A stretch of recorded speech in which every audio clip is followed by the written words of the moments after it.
rero novuga badukoreye abaturongoye kuduhindurira uko dufungura. Byavuye cyane hanini yuko bije y'umwaka yo gufungura yari make, gatuma tujya amadeni kenshi kuko tuba turaba bashobora gutangira umwaka wose batari tubahishyura leta, bituma usanga iyo abadandaza bashatse kwiyunguruza cyane mbere habaye bigorana.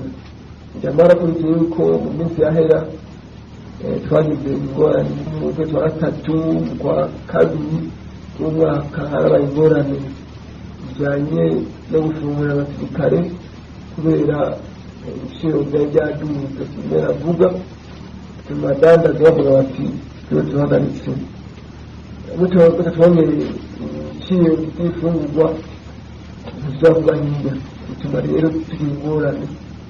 Abaturongoye rero cyangwa w'igihugu cyakurikirana baragituma cyavuga ati nimba ari ingorane y'amafaranga bongera amafaranga mushobore gusuma, kandi mushobore gusuma gukoresha abantu bake, habe mugwize abatangirya buri diviziyo igira abanyinjya.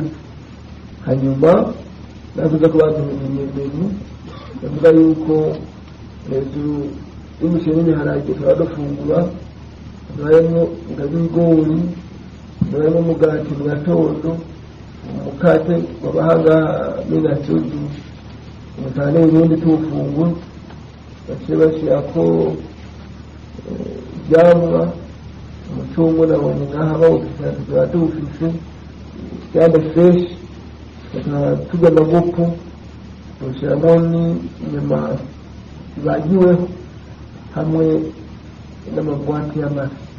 Mbere y'uko tuba dufungura nk'abazungu bari abantu